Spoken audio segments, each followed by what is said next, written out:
De regreso a nuestro segundo panel. Y bueno, tengo el gusto de presentar a nuestra moderadora, Silvana Leiva, mejor conocida como Chibi Leiva. Ella es miembro del equipo, de nuestro equipo en Centro Latam Digital, como asesora de proyectos, y estudió la maestría aquí en el CIDE, egresada de la maestría en políticas públicas. Entonces, sin más, le dejo la mesa a Chibi. Gracias. Hola, muchas gracias Judith. Buenas tardes a nuestras panelistas que nos están acompañando a distancia. Tengo el honor de moderar esta mesa sobre igualdad de género en el entorno digital, temas muy relevantes. Vamos a tener la participación de Marión Branchesco, Javiera Medina Macaya, Luan Méndez Tapia y Janet Martínez Toledo. Cada quien nos acompaña de lugares diferentes del mundo. Tenemos a Marión desde Etiopía, tenemos a Javiera desde Brasil, tenemos a Lu desde Bolivia y a Janet desde Costa Rica. Bueno, vamos a iniciar con la primera presentación de Marión Branchesco. Ella es internacionalista por la Universidad de Costa Rica, está cursando el grado en Ciencias de la Comunicación Colectiva con especialización en periodismo en la Universidad también de Costa Rica. Ella es coordinadora de proyectos en la organización IPANDETEC Centroamérica y nos va a hablar sobre un trabajo sobre monitoreo de violencia política digital en Honduras y Costa Rica. Marión, bienvenida, muchas gracias por participar y nada, te cedo la palabra, sé que estás corta de tiempo. Bueno, una aclaración antes de comenzar esta mesa. Cada quien va a tener 10 minutos para hablar. Si quieren, yo puedo mencionarles cuando les falte tal vez 2 minutos. Y al público presente en la sala y también el público que nos sigue por YouTube, los invito a que preparen preguntas, comentarios. Nos gustaría tener una parte final de debate, ¿sí? De intercambio en función de las presentaciones. Así que bueno, ahora sí, sin más, Marión, te dejo la palabra. Hola, muchísimas gracias, Silvana. Muy buenas tardes a todos y todas y un saludo hasta la bellísima Ciudad de México. Voy a empezar a compartir pantalla, solo me confirman que sí estén viendo pues, la presentación. ¿Listo? Excelente. Bueno, en esta ocasión tengo el gusto de compartirles un poco de los hallazgos de una investigación que hemos estado trabajando, bueno, que trabajamos en el último año en la organización IPANDETEC Centroamérica, donde soy coordinadora de proyectos. Y bueno, IPANDETEC es una organización sin fines de lucro basada en Panamá, sin embargo trabajamos para todo Centroamérica y República Dominicana en temas de derechos digitales y entonces, como les decía, voy a ir compartiéndoles un poco los hallazgos de esta investigación que titulamos Monitoreo de violencia política digital contra las mujeres en el contexto de dos procesos electorales que fueron Honduras y Costa Rica. También tuvimos en algún momento la intención de trabajar Nicaragua, sin embargo sabemos que por la situación sociopolítica era complicado, incluso no había, ¿verdad? Por ejemplo, en algunos casos oposición ni siquiera, entonces al final pues desistimos de esto lastimosamente, pero sabemos que también el tema de violencia política pues evidentemente está ahí presente. Para contextualizar un poco, realmente la participación de las mujeres en la política pues ha estado atravesada por desigualdades y violencia que por mucho tiempo ha sido normalizado como el costo, ¿verdad?, de hacer política, aunque estos sean ataques sexistas, ataques sexuales que realmente no guardan ninguna relación con su quehacer político, sino con el hecho de ser mujeres, lo cual resulta evidentemente en violencia política por razones de género. Ahora con Internet, las redes sociales se han convertido en plataformas bastante hostiles y uno de los principales espacios donde se ejerce violencia contra las mujeres políticas. Y pues, ¿cuáles son las consecuencias de ello? Bueno, primero, supone una clara amenaza para la democracia, para la integridad del espacio de información, disuade la participación de las mujeres en la política, incluso refuerza la exclusión intergeneracional de las mujeres y es un ataque directo al derecho a una vida libre de violencia. Entonces, ¿qué es lo que motiva este monitoreo? Bueno, esas razones, ¿verdad?, que les mencionaban, creo que resultan claves medir y estudiar estas manifestaciones de violencia que en redes sociales para así avanzar de cierta forma en acciones preventivas y sancionatorias en los países. Y eso es lo que nos lleva al objetivo de la investigación, que ha sido evidenciar las prácticas discursivas de violencia política de género en la red social Twitter hacia candidatas a cargos de elección popular en Costa Rica y Honduras durante los procesos electorales 2021 en Honduras, 2022 en Costa Rica, para visibilizar datos que contribuyan a la formulación de políticas públicas. Aunque en contextos electorales las prácticas agresivas son generalizadas, la violencia contra las mujeres tiene características distintivas y voy a mencionar 3 de ellas. La primera es que está dirigida a las mujeres debido a su género, después que frecuentemente es violencia de carácter sexual y finalmente que su efecto es disuadir a las mujeres de ser o volverse políticamente activas. Uno de los desafíos de este tipo de investigaciones es que identificar este tipo de violencia es difícil porque hay que determinar el componente de género y hay una complejidad por ciertos usos del lenguaje, ¿verdad? Como la ironía, las metáforas, el humor e incluso las mismas expresiones locales empleadas. Entonces, para comentarles un poco lo que fue la metodología, este monitoreo lo realizamos a 19 candidatas de Honduras y 18 de Costa Rica en la red social Twitter durante 10 semanas previo a las elecciones y 4 semanas posteriores. Lo hicimos en Twitter por varias razones. Lo primero es por una cuestión de viabilidad metodológica, ya que hay softwares que permiten descargar tweets. Después, porque aunque Twitter no sea como la red social más utilizada en los 2 países de la muestra, realmente los partidos políticos y las candidaturas sí han llevado sus campañas hasta esa red social y cuentan con interacción. Pero otro tema muy relevante es que Twitter es una de las redes sociales donde más intimidación, insultos y discurso de odio reciben las mujeres. De hecho, organizaciones como Amnistía Internacional han investigado sobre el acoso y la violencia que experimentan las mujeres en esta red social. Los criterios que utilizamos para seleccionar a las candidatas fueron, primero, que fueran cuentas públicas, que tuvieran más de 100 seguidores, que tuvieran actividad en los últimos 2 meses, y para el caso de Costa Rica, que fueran candidatas a diputadas en el primero o segundo lugar por provincia. Esta extracción de los tweets lo hicimos a través del software MaxQDA los lunes de cada semana. Fue extraída la totalidad de los tweets donde la candidata fuera mencionada, es decir, con el arroba, y aquellos sin mención, es decir, que escribíamos el primer nombre y el primer apellido para la búsqueda. Sin embargo, importante mencionar que aquí excluimos los tweets donde además de mencionar a la candidata, etiquetaban a más usuarios o candidatos fuera de la muestra. Esto porque no era posible identificar hacia quién estaba dirigido el ataque. Y bueno, algo importante es que para determinar si un tweet representaba violencia política de género, fueron operacionalizados 8 tipos de violencia. Esto lo hicimos a partir de palabras claves que tomaran en consideración la jerga de cada país.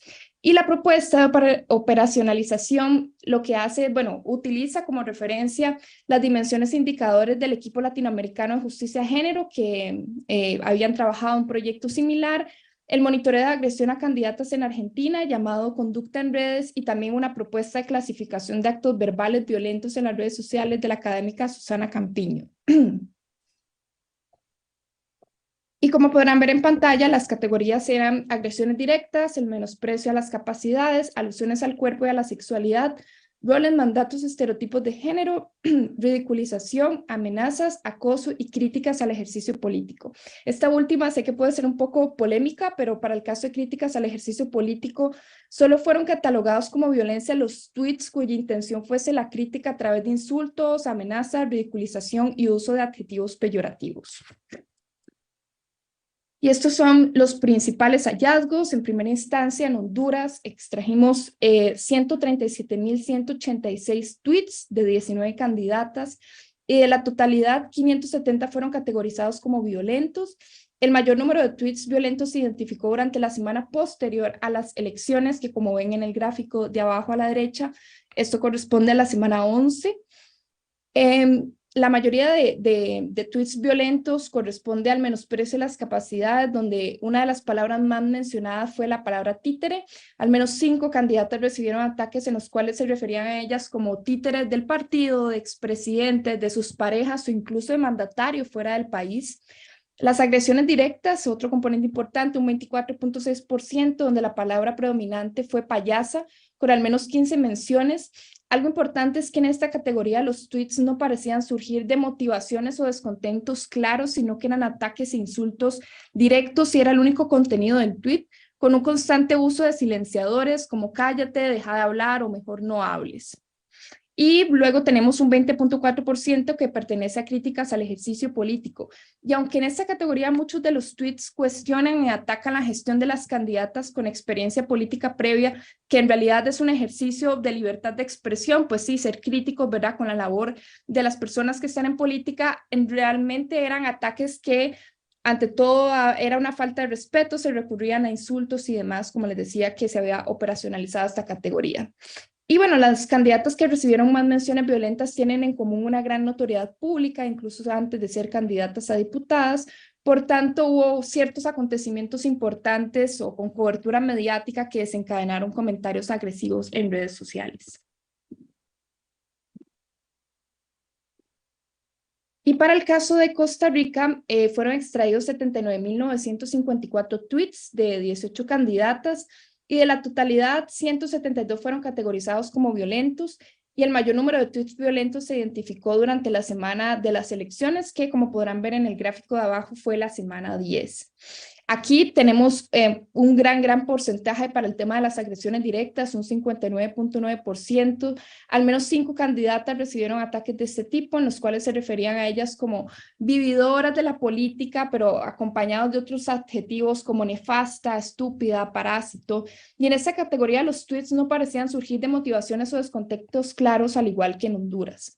Luego está el menosprecio de las capacidades, que corresponde a un 19.2% del total, donde la palabra predominante fue inútil. En otros tweets, verá, las candidatas eran tratadas de personas que no sirven, inútiles, que no sirven para nada, incluso nuevamente títeres del partido. Y para ir cerrando, en cuanto a las conclusiones, realmente este monitoreo pues evidenció, ¿verdad?, la presencia de comentarios violentos por motivos de género, en los cuales las candidatas pues eran cuestionadas por sus capacidades para hacer política frente a las supuestas capacidades de los hombres que las dirigían de cierto modo, que eran también atacadas por su aspecto físico, por su orientación sexual. Incluso las críticas que hacían referencia a su quehacer político tenían señalamientos misóginos, sexistas e irrespetuosos. Algo que había en común entre los dos países es que las candidatas más atacadas eran aquellas con mayor exposición al entorno público o por su participación previa en espacios políticos, pero en los comentarios realmente figuraban detalles o rumores de su vida privada, o eran juzgadas por las acciones de otras personas, en su mayoría hombres, y además fueron violentadas mujeres en todo el espectro político e ideológico. Parte de la metodología también incluía revisar la parte normativa, que por motivos de tiempo no menciono, pero igual les invitamos también a revisar el paper. Para contarles brevemente, a nivel normativo, Honduras no cuenta con legislación sobre violencia política y tampoco sobre violencia en línea. Por lo tanto, la alternativa para denunciar es hacerlo a través de delitos conexos. Y en el caso de Costa Rica existe la ley para prevenir, atender, sancionar y erradicar la violencia contra las mujeres en la política, la cual menciona que la violencia puede darse por medios virtuales, pero aún no hay fallos judiciales que apoyen la interpretación de esta norma. Y bueno, como organización de la sociedad civil, realizamos una serie de investigaciones a formuladores de políticas públicas, por mencionar algunas. Primero, el reconocimiento de la violencia política y violencia digital basada en género como formas de violencia contra las mujeres.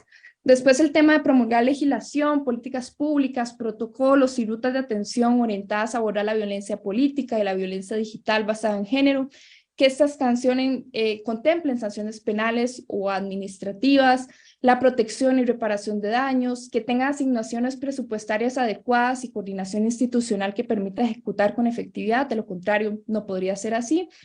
También promulgar protocolos y mecanismos asociados a la atención de la violencia política y digital contra las mujeres en las normativas que regulan en sí mismos los procesos electorales.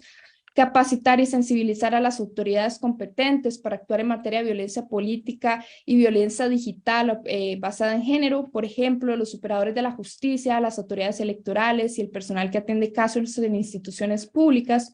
Y finalmente, los datos que realmente nos permiten, ¿verdad?, tener evidencia de qué es lo que está pasando, así que hacer públicas las estadísticas sobre denuncias de violencia política y violencia digital, con el objetivo de ir diagnosticando la problemática y proponer soluciones basadas en la evidencia.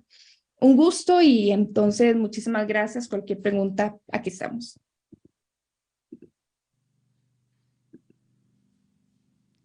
Muy bien, Marión, muchísimas gracias por tu presentación. Muy interesante tu investigación. Ojalá pudieras quedarte para la parte de preguntas y debate. Yo sé que no se va a poder, pero yo me quedo con un montón de preguntas y también invito al público, tanto en YouTube como en la sala, que si tienen preguntas para Marión, nos las hagan llegar. De todas formas, te las estaremos compartiendo. Y bueno, esperamos en algún otro momento continuar esta charla. Muchas gracias, Marión. Ahora voy a pasar a nuestra segunda panelista. Ella es Javiera Medina Macaya. Ella nos acompaña desde el Centro Regional de Estudios para el Desarrollo de la Sociedad de la Información, del Núcleo de Información y Coordinación de Ponto, Brasil. Javiera es doctoranda en Administración de Empresas, tiene una maestría en Administración Pública y Gobierno por la Escuela de Gobierno de Empresas de la Fundación Getúlio Vargas en Brasil y es licenciada en Gestión de Políticas Públicas por la Universidad de Sao Paulo. Es investigadora en el área de métodos cualitativos y estudios sectoriales en CETIC de Brasil. Ella nos va a compartir un estudio sobre brechas digitales de género en el uso de gobierno electrónico en Brasil. Bienvenida, Javiera, muchas gracias por estar acá y te cedo la palabra también 10 minutitos. Muchas gracias. Gracias, Silvana, compañeras de panel y organizadoras del CPR LATAM. Es un gusto estar de nuevo con ustedes, aunque ahora de forma virtual.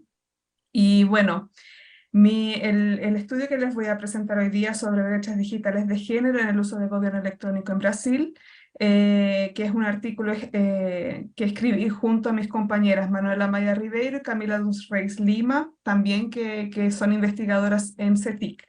Brevemente les comento sobre el CETIC, que es el Centro Regional de Estudios para el Desarrollo de la Sociedad de la Información, y que tiene como misión producir datos y análisis sobre los impactos de las TIC en la sociedad.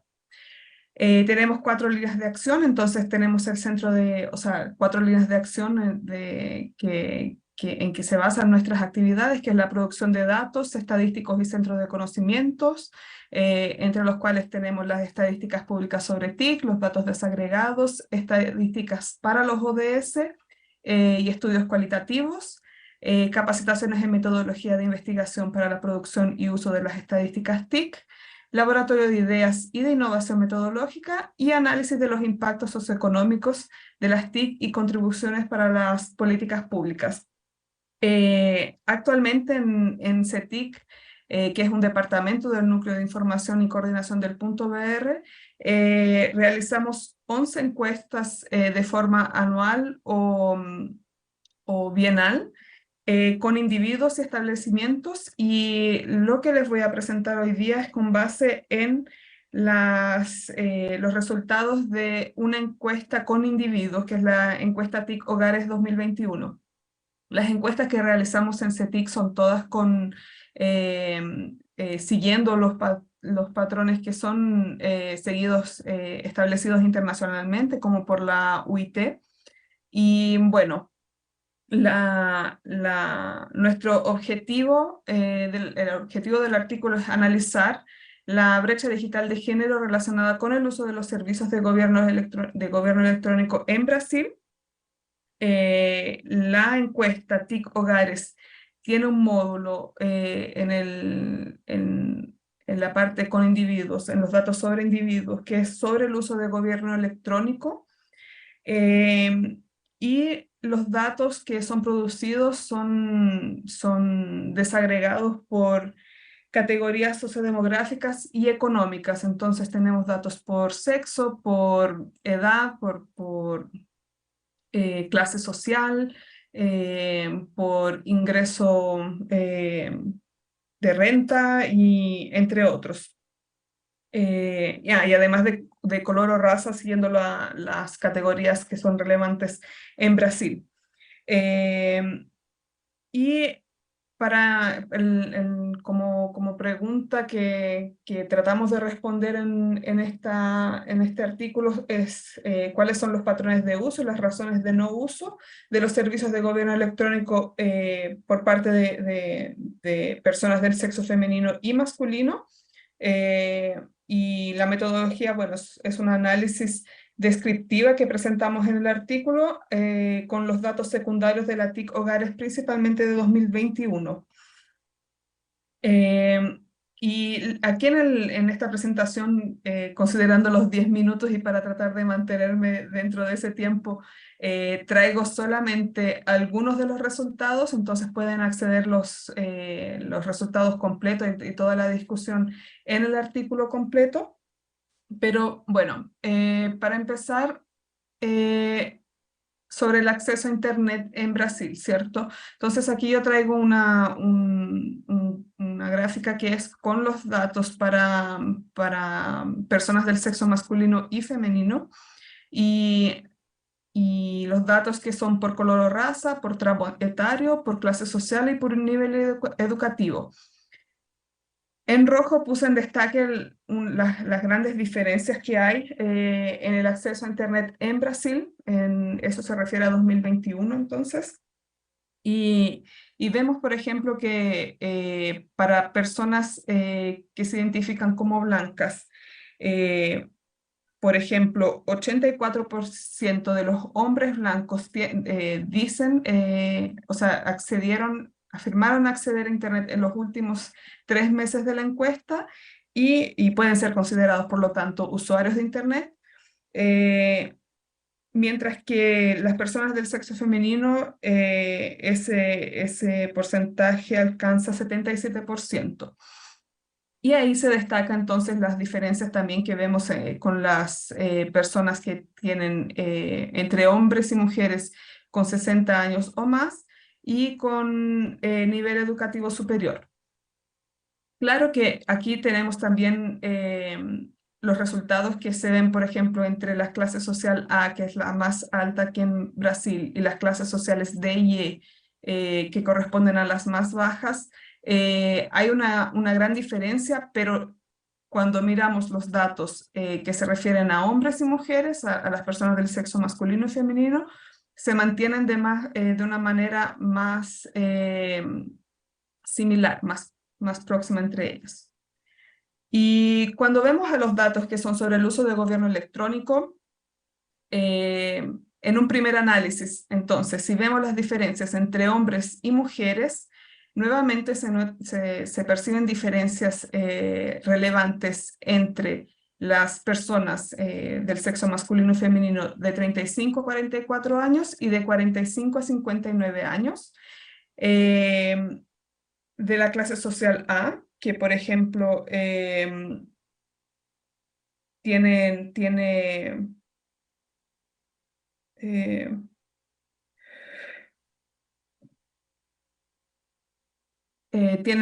casi el 91%, 91% de mujeres que acceden, bueno, se ve una diferencia entre las personas del sexo masculino y femenino que acceden, que usan los servicios de gobierno electrónico, y así también como en las personas que son analfabetas o que tienen solamente la educación infantil en cuanto a nivel educativo.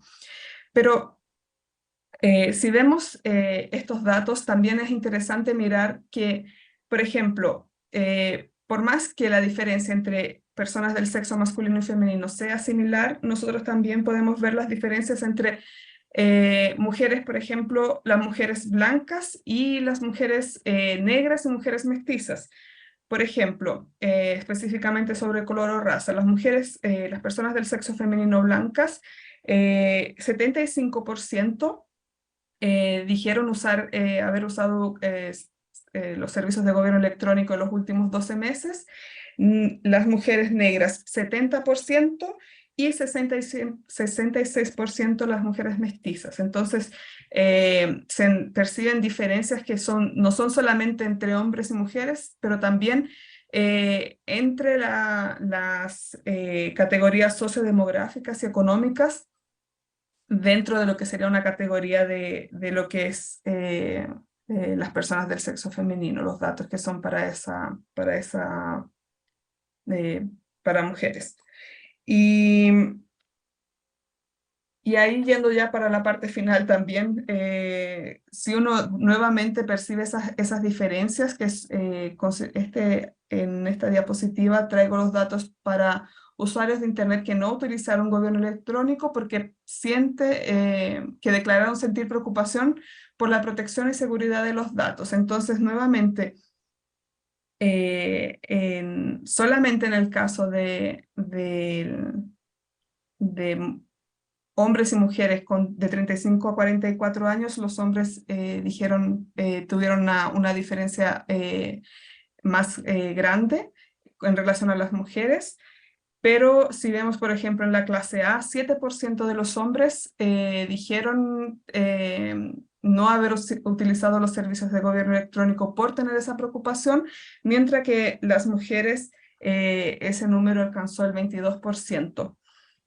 Creo que es una presentación muy rápida y que creo que son muchos resultados para presentar y para analizar, considerando que los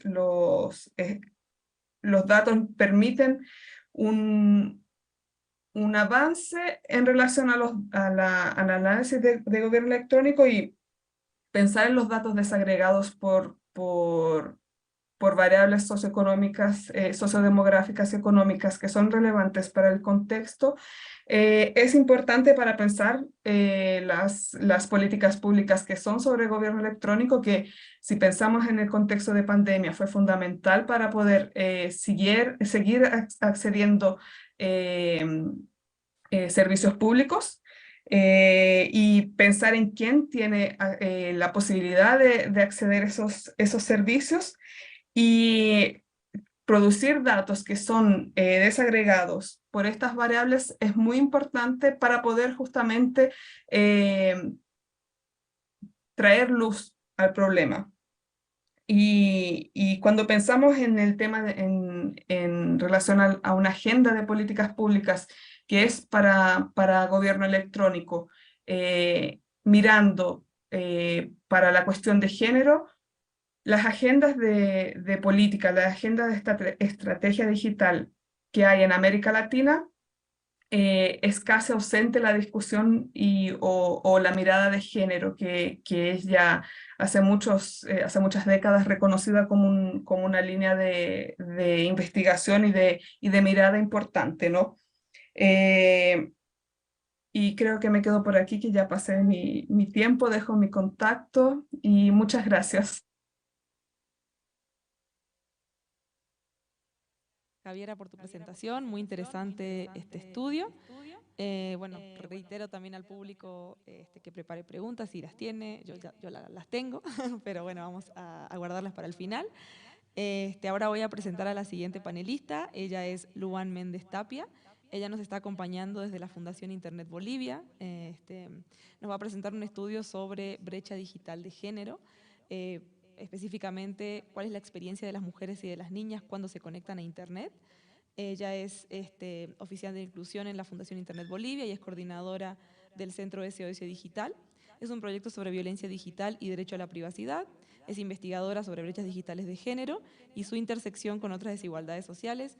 Bienvenida, Luan, es un gusto tenerte acá. Te cedo la palabra para que nos presentes tu investigación y, bueno, el micrófono es tuyo. Muchas gracias al Centro LATAM Digital, a la organización del evento, por permitirme compartir la investigación que realicé en el marco justamente de un Junior Fellowship que hice con el Centro LATAM Digital y con el CED.LA. Y bueno, la investigación que les voy a compartir se llama Más allá de la brecha digital, ¿cuál es la experiencia de las mujeres y niñas cuando se conectan a Internet? Y para contextualizar un poco de dónde viene esta iniciativa de investigar este tema de la brecha digital de género, es porque si bien el estudio de la brecha digital ha tenido varios cambios progresivos sobre cómo se le estudia, todavía hay algunas dificultades para entender cuál es la experiencia que tienen las mujeres y las niñas cuando se conectan a Internet, ¿no? También la literatura reconoce que la brecha digital, para entenderla y estudiarla, pues también hay que estudiar los otros factores que se interrelacionan con la brecha digital, como la edad, como la geografía, como la cultura y también obviamente como el género. A pesar de la información disponible que se tiene sobre la diferencia de género a la hora de conectarse a Internet, esta todavía es insuficiente porque para empezar solamente vemos números y no hay como estudios cualitativos que nos cuenten cuál es esta experiencia, ¿no? Y si bien las mediciones internacionales y nacionales de nuestros países sobre la brecha digital más que nada están orientadas hacia la cobertura, hacia la disponibilidad de equipos, la calidad de conexión, muy poco se sabe sobre las habilidades, sobre los usos, sobre las motivaciones que tenemos las mujeres y las niñas cuando nos conectamos a Internet, ¿no?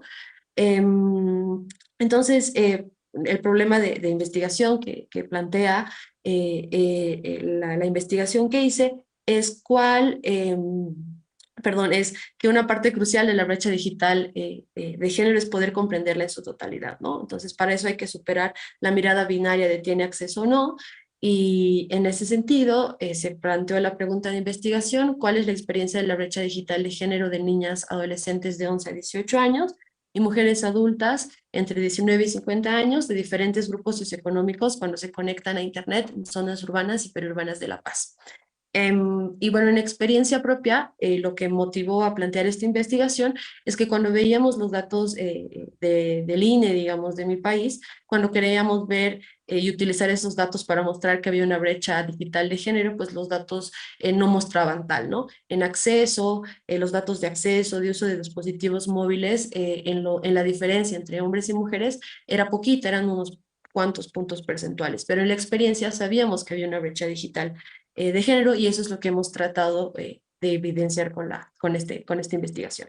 La metodología que hemos utilizado ha sido de tipo cualitativa. Se utilizó una muestra pequeñita, no representativa, con el objetivo de tener una comprensión profunda de la experiencia de estas niñas y de estas mujeres. La selección de participantes fue a través de un muestreo por conveniencia, fueron todas invitadas a participar de manera voluntaria. Se hicieron 3 entrevistas, de las cuales ya al final de la investigación, cuando ya se estaban escribiendo los resultados, 3 retractaron de participar. Bueno, entonces ya yendo a las conclusiones para aprovechar el mayor tiempo posible en esto, una de las principales conclusiones que presenta la investigación es que si bien las mujeres y niñas entrevistadas todas tenían acceso a dispositivos móviles, esto no era suficiente y se veía una brecha existente respecto al uso significativo que le daban al celular, ¿no? Algunas nos contaban que si bien tenían en su casa un dispositivo móvil propio, este era heredado de hermanos mayores, de padres mayores, y el estado y las condiciones del dispositivo no eran las mejores, ¿no? Como que la pantalla estaba rota, la memoria no servía, etcétera. Y esto obviamente tenía un efecto en el uso significativo del dispositivo. Por otro lado, otra conclusión es que hablando de otro tipo de dispositivos que quizás te dan una mejor experiencia del uso de Internet, como una computadora o una tablet, mencionaban, bueno, dependiendo del área urbana o el área periurbana, sobre todo en el área periurbana, no contaban con dispositivos propios, ¿no? Como una computadora propia, como una tablet propia, y las computadoras que estaban en la casa, cuando las niñas pertenecían a un hogar donde tenían hermanos mayores, pues son los hermanos hombres quienes tenían prioridad para el uso, ¿no? Ellas tenían que esperar su turno, tenían que pedirle permiso al hermano mayor para poder utilizar estos otros dispositivos. Por otro lado, también se observó cuáles son las motivaciones, sobre todo de mujeres adultas, de las dos áreas, de área urbana y periurbana, sobre el uso de Internet, y había como como que varias coincidieron, había una coincidencia en que una de sus principales motivaciones era el uso de Internet y dispositivos para generar ingresos económicos, ¿no? Y esto de alguna manera responde a la crisis económica generada por la pandemia, que a simple vista, si no nos acercáramos a ver, digamos, con lupa qué hay detrás de eso, podría decirse pues que las mujeres están utilizando la tecnología, el Internet, para generar ingresos económicos. Sin embargo, la forma en la que la están haciendo es de una forma precaria, ¿no? Precarizada en varias características, uno en términos laborales y económicos, y otra en el uso de dispositivos. Como decía anteriormente, si bien todas tenían acceso a celular y muy pocas acceso acceso a otros dispositivos como computadoras, quienes generaban ingresos económicos lo hacían a través del celular. Y decimos que están precarizadas, pues porque ellas nos cuentan en las entrevistas que ganan muy poco, no tienen obviamente estas prestaciones laborales, y que los ingresos que generan trabajando, utilizando como su principal herramienta de trabajo el celular, no son suficientes en caso de que esta principal herramienta de trabajo se pierda o se rompa o tenga alguna otra, digamos, o algún otro desperfecto. Ellas no podrían cubrir el sustituir este dispositivo, ¿no?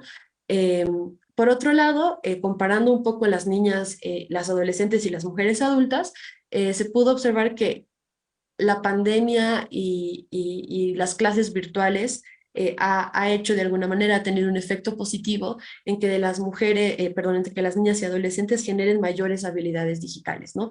En el uso de aplicaciones de videoconferencia, buscadores, navegadores, que ahora que ya están en clases presenciales lo utilizan mucho para resolver sus tareas, en contraposición a mujeres adultas que no han pasado por este proceso de aprendizaje educativo virtual por la pandemia, que sus habilidades digitales no han crecido tanto como en el caso de las niñas y adolescentes.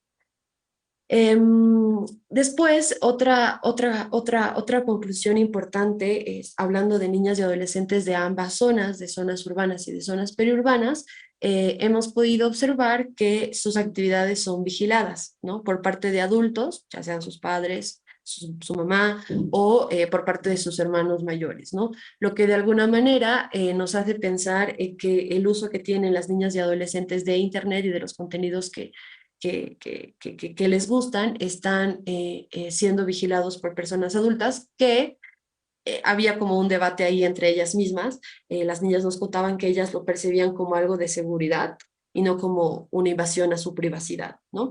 Lo que puede ser que cuando crezcan haya como una confusión y quizás la autonomía y la independencia haya una confusión, o quizás el sentido de privacidad, como ellas lo interpreten, va a estar mediado por esta vigilancia que reciben desde muy chicas, ¿no? Y otro aspecto importante que tiene que ver un poco con la primera presentación en el panel de hoy es que la presencia de la violencia digital de género en todas las participantes, ya sean niñas o adolescentes o mujeres adultas y de área urbana y área periurbana, ¿no? Lo cual es una conclusión y es un hallazgo bastante fuerte y bastante importante, que nos dice que la experiencia de las mujeres y de las niñas está transversalizada por la violencia digital, que eso obviamente va a tener efectos en cómo las mujeres y las niñas aprovechan de todos los beneficios que tiene Internet y el espacio digital, ¿no? Por otro lado, ya concluyendo, bueno, creo que esa era la última, solo me falta la conclusión general, que pues viendo, digamos, muy rápidamente todos estos puntos que son los hallazgos principales que ha tenido la investigación que realicé, nos dice que la experiencia de las mujeres y adolescentes cuando se conectan a Internet se encuentra moldeada por desigualdades y discriminaciones estructurales de género, como lo veíamos muy bien en la anterior presentación, y que es importante que cuando se hagan este tipo de acercamientos y de estudios a cuál es la experiencia de las mujeres y de las niñas en el ámbito digital, ya sea en el acceso a Internet u otras actividades que se pueden realizar en el ámbito digital, tiene que ser de forma interseccional y no homogénea, ¿no? Porque precisamente lo que nos ha podido mostrar esta investigación es que las mujeres que están o las niñas que se encuentran en el área urbana, si bien se van a enfrentar a ciertos problemas estructurales de género, pues van a tener más herramientas para responder a esto, ¿no? Mientras las mujeres y niñas que estaban en el área periurbana se enfrentan a estas diferencias estructurales de género, pero tienen menos recursos para poder enfrentarlas. Y creo que con eso podría concluir. Muchas gracias. Muy bien, Lu, muchísimas gracias por tu participación y por tu investigación, estuvo realmente muy interesante. Vamos a continuar con este panel. Tenemos a nuestra última panelista, Janet Martínez Toledo. Ella nos acompaña desde Costa Rica. Janet Martínez Toledo es doctora en Estudios de la Sociedad y la Cultura, investigadora del Centro de Investigación y Comunicación desde 2013, donde ha trabajado en narrativas mediáticas de violencia contra las mujeres. Además, investiga sobre violencia online contra mujeres en espacio público. Es investigadora del Centro de Investigación de Estudios de la Mujer, el CIEM, en la Universidad de Costa Rica. Ella hoy nos va a hablar sobre políticas desde la cotidianidad, experiencias de superación de la violencia contra las mujeres en redes sociales, mujeres políticas. Bueno, en ese sentido, Janet, bienvenida, muchísimas gracias por estar acá. Te dejo el espacio para que nos compartas tu presentación. Muchísimas gracias, Silvana, por el espacio, al centro, por esta convocatoria, ¿verdad? Por permitirnos participar y compartir pues, hallazgos de investigaciones y experiencias que hemos tenido pues, en los últimos tiempos, ¿verdad? Esta presentación forma parte de una investigación en curso que se está desarrollando en el Centro de Investigación en Comunicación en este momento, ¿verdad? Del cual soy investigadora principal y que tiene como objetivo general analizar las formas en que las mujeres en ejercicio político partidario superan, negocian y confrontan la violencia por razones políticas de género en redes sociales, ¿verdad? Este estudio, como yo decía, inició hace 2 años y está centrado en mujeres cuya experiencia de la política pasa por lo político partidario, son integrantes activos de partidos políticos de, digamos, ideología disímil dentro del contexto costarricense, ¿verdad? De lo que podríamos llamar partidos progresistas hasta lo que podríamos llamar más conservadores, y se centra como decía anteriormente, en esta experiencia de las mujeres haciendo política dentro y fuera del espacio digital y cómo la violencia configura esa construcción del sujeto político mujer costarricense, ¿verdad? La metodología que se empleó es un estudio, tiene dos partes, un estudio cualitativo, son 20 entrevistas en profundidad desarrolladas con mujeres que en su momento, en el momento de la entrevista, tenían algún puesto en ministerios o como funcionarias, como ministras o viceministras o como diputadas, ¿verdad? Entonces, estas entrevistas en profundidad tratan de hacer un rastreo de dónde vienen estas experiencias de las mujeres, ¿verdad? Cuando iniciaron su vida en política, cómo lo han hecho, ¿verdad? Sus vínculos afectivos también con la política. Y se realizó un análisis narrativo tanto de las entrevistas como de las páginas en redes sociales, fundamentalmente Facebook, porque es la que más utilizan las personas entrevistadas, ¿verdad? Además se corrió un cuestionario a 35 mujeres en política, municipalidades, ¿verdad?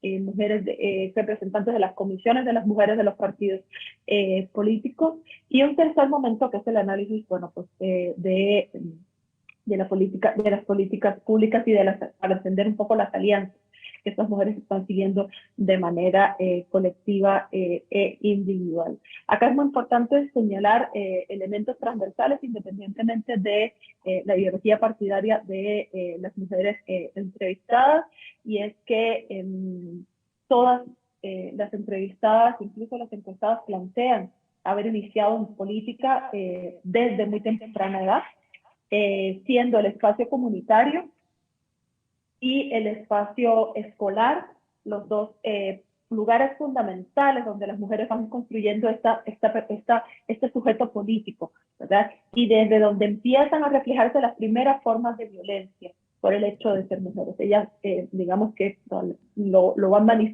manifestando en esta construcción de la narración de este sujeto político. Es importante decir que en la investigación la categoría narrativa juega un papel importante, ¿verdad? Porque desde la perspectiva feminista, la narrativa nos permite, uno, escuchar las voces de las mujeres en primera persona, dos, ponerle un lugar a esa experiencia individual, 3, leerla de manera colectiva, ¿verdad?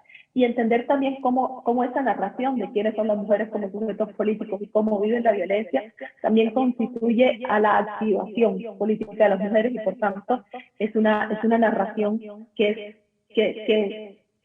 busca la agencia, ¿verdad? Que refleja la agencia. Entonces, está muy vinculada a la narrativa con la construcción de agencia individual y colectiva, ¿verdad?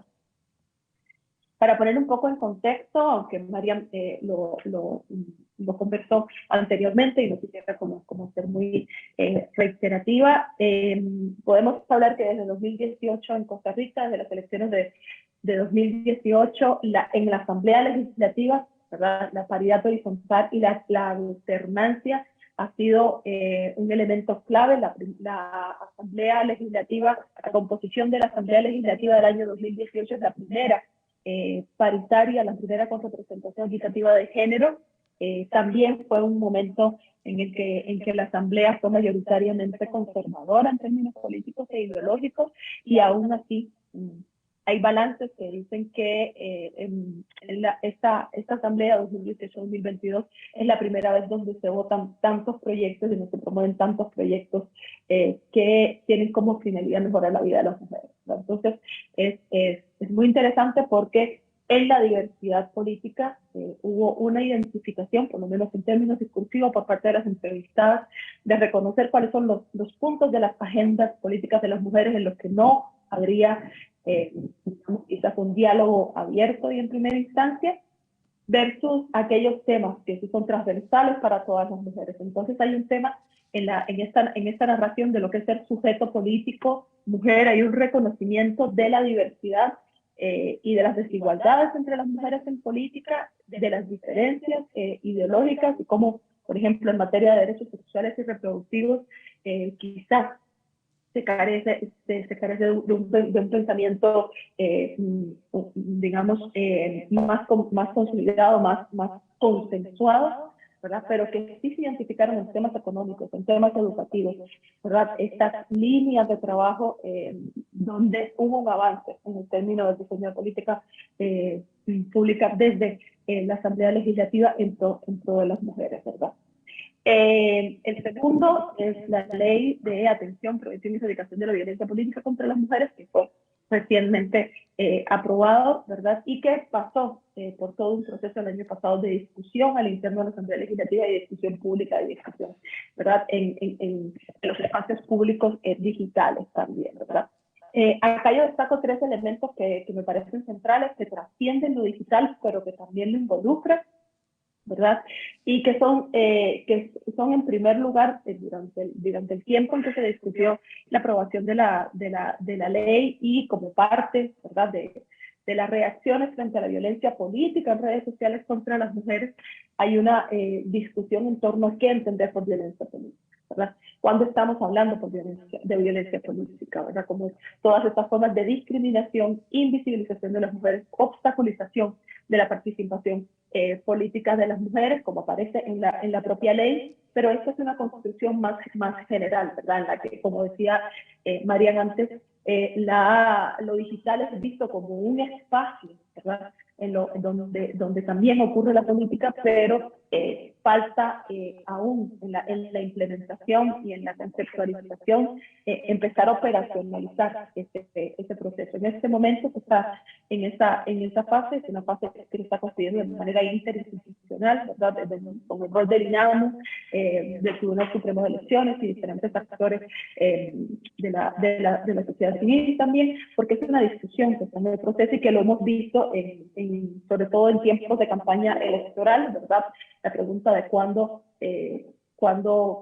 la violencia política contra las mujeres se enmascara en su forma de crítica, ¿verdad? Cuando estamos frente a un acto de violencia y cómo operacionalizar estos procesos que estamos entendiendo cuando estamos siendo discriminadas, cuando hay invisibilización del rol de las mujeres en política, cuando hay sexualización, y hay evaluación y juzgamiento del cuerpo de las mujeres que están en el espacio público ejerciendo política, ¿verdad?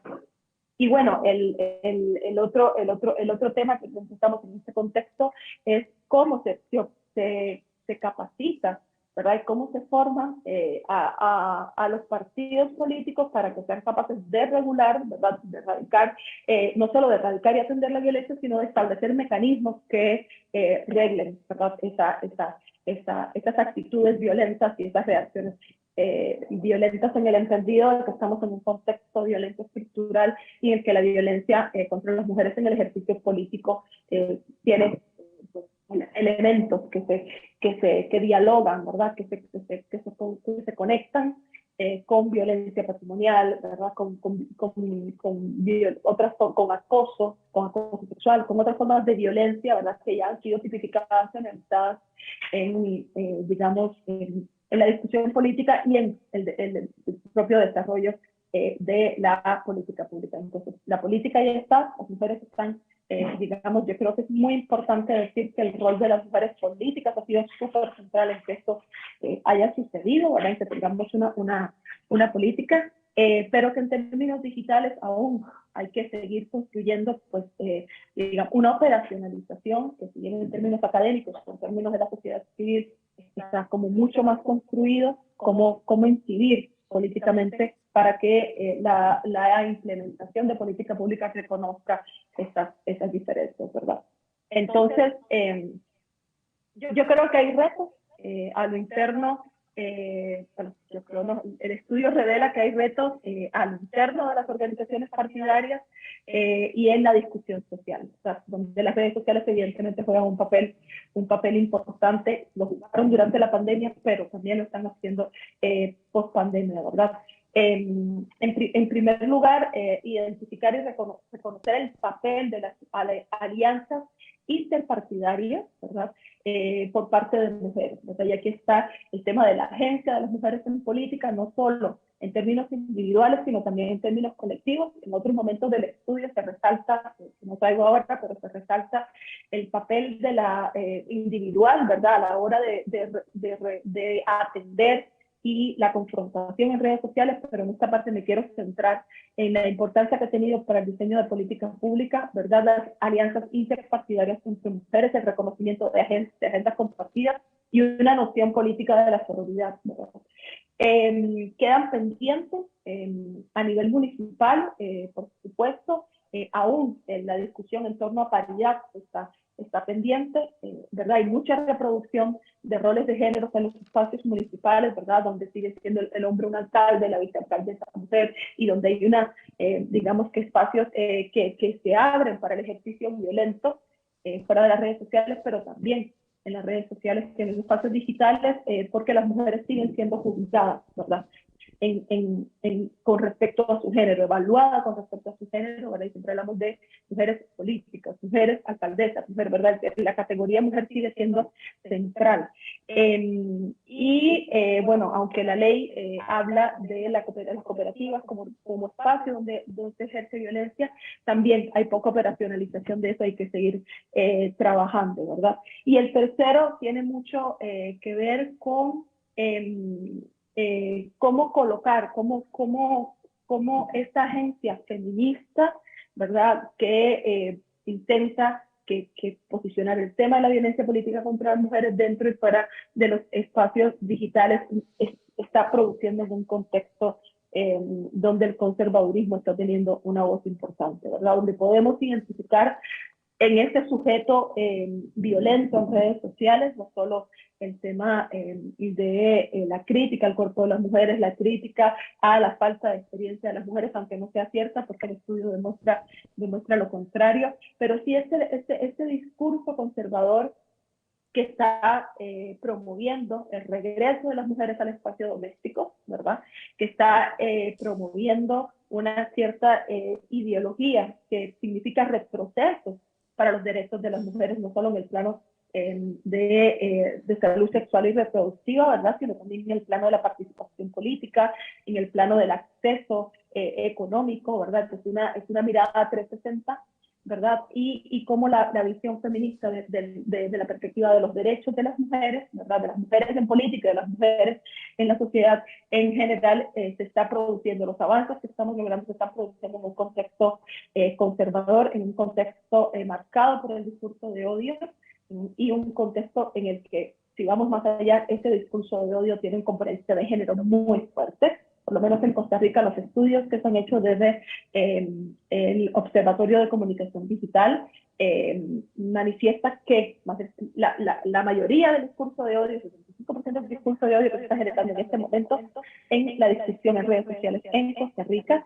tiene componente de género, ¿verdad? Y contra la diversidad sexual. Entonces hay contra las mujeres y contra las personas sexualmente diversas. Entonces estamos en un contexto donde por estos avances y estos retrocesos discuten en el espacio digital e intervienen de alguna manera en la construcción, ¿verdad?, social de lo que entendemos por violencia política, y que eso tiene que dialogar también con el diseño de política pública que ya está y con su implementación y su operacionalización. Les agradezco mucho, lo dejo por acá para cuidar el tiempo y quedo atento a las preguntas que se me hagan.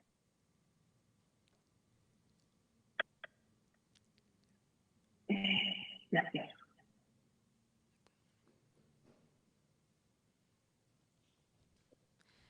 Bueno, muchísimas gracias, Janet, por tu presentación. Muchísimas gracias a nuestras 4 panelistas. La verdad que han sido 4 presentaciones muy interesantes, investigaciones que yo las veo bastante conectadas, creo que tienen un hilo conductor muy claro, ¿no?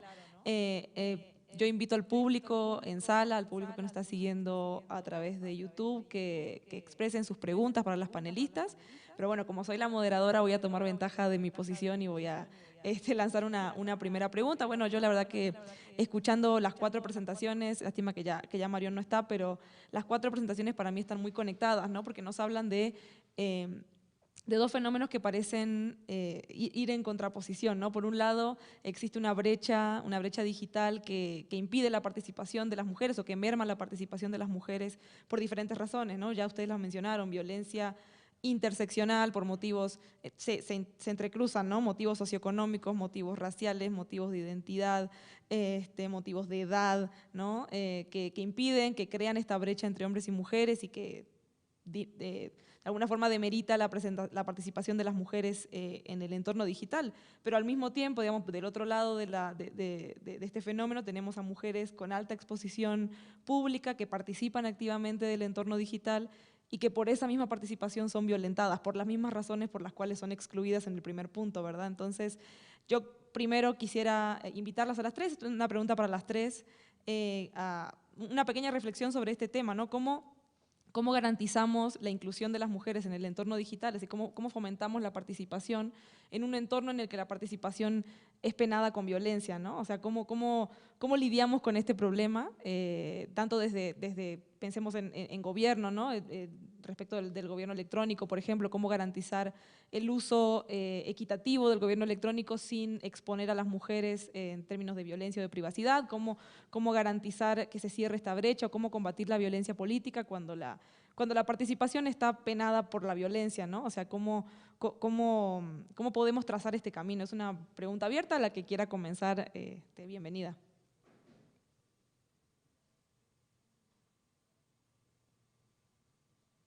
¿Puedo empezar? Yo creo que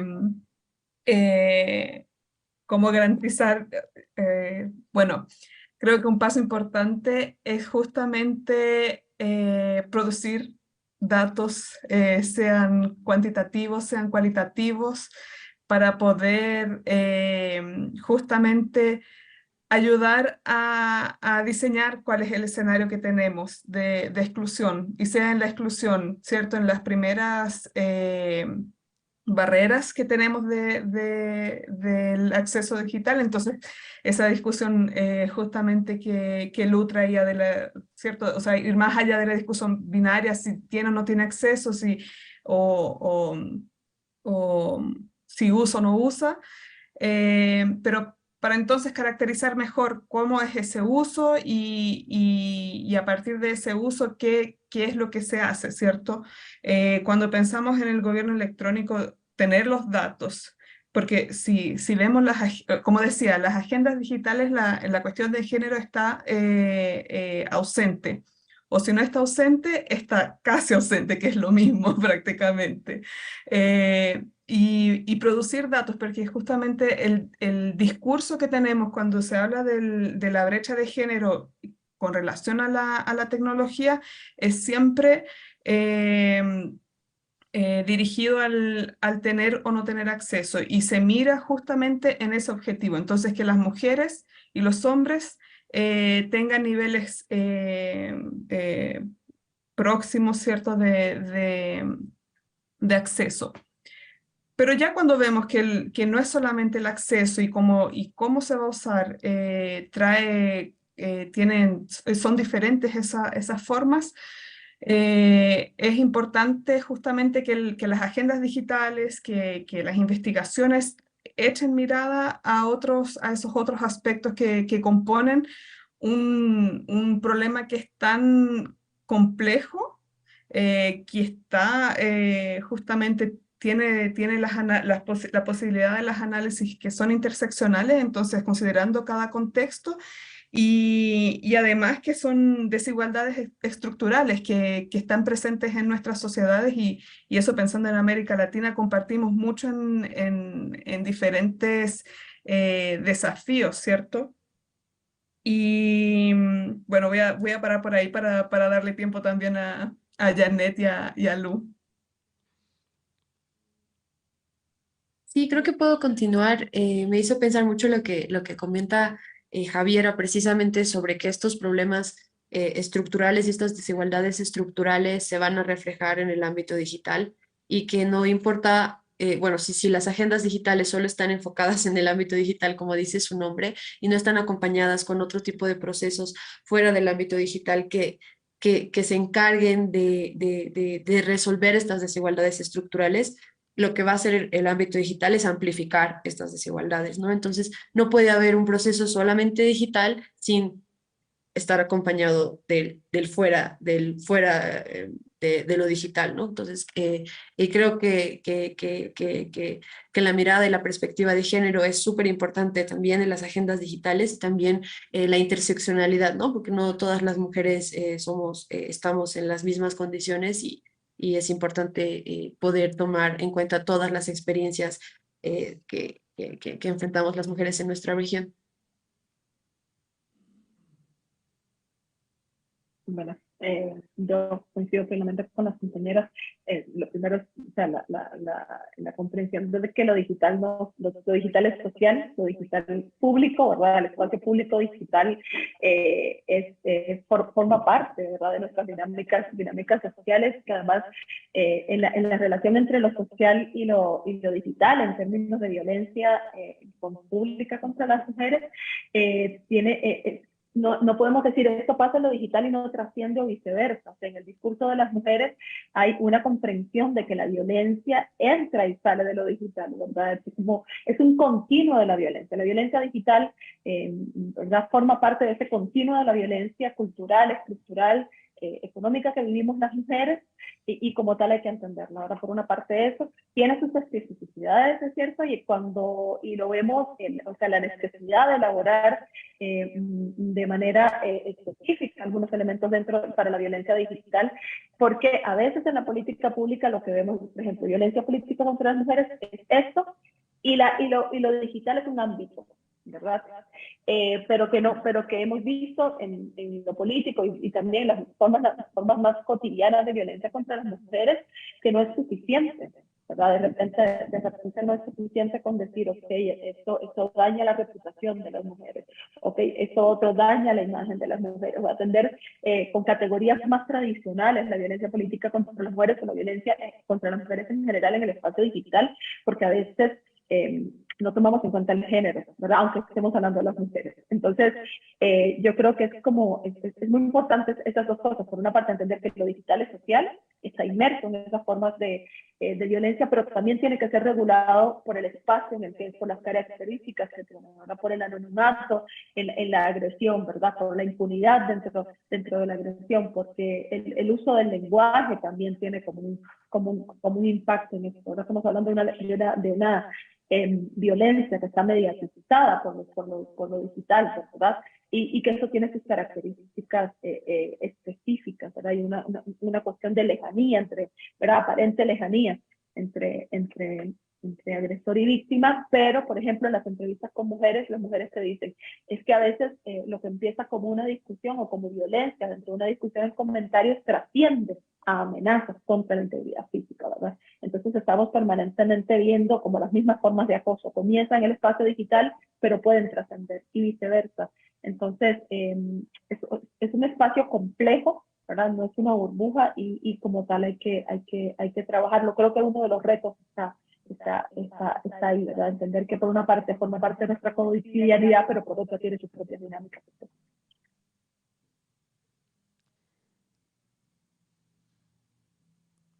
Muy bien, muchísimas gracias por sus respuestas, sus reflexiones, la verdad, muy interesante y coincido plenamente.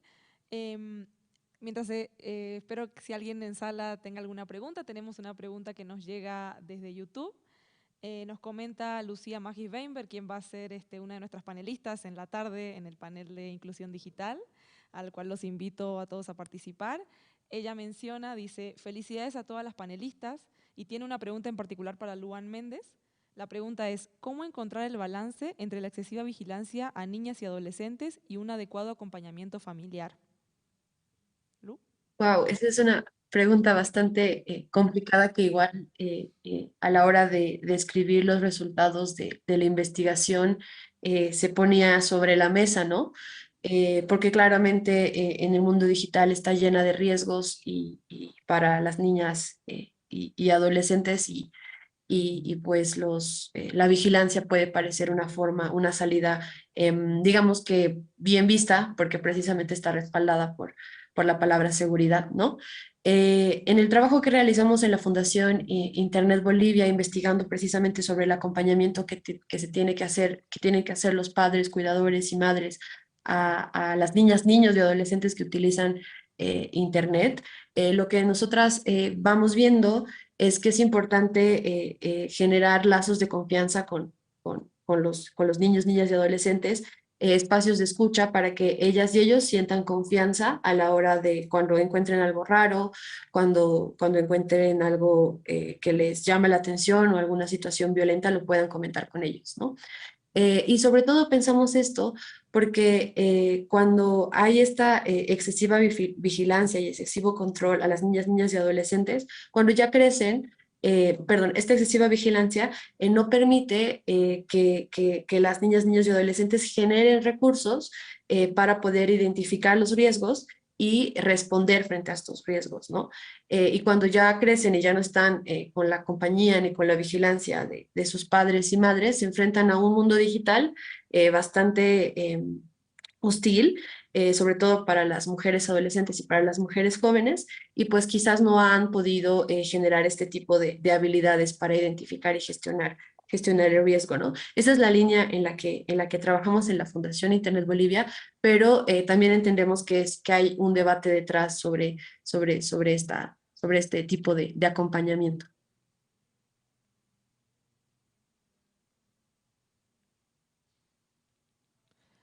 Muy bien, Lu, muchísimas gracias por tu respuesta. No sé si alguien aquí en sala tiene alguna pregunta para alguna de las panelistas. Si no, bueno, vamos cerrando.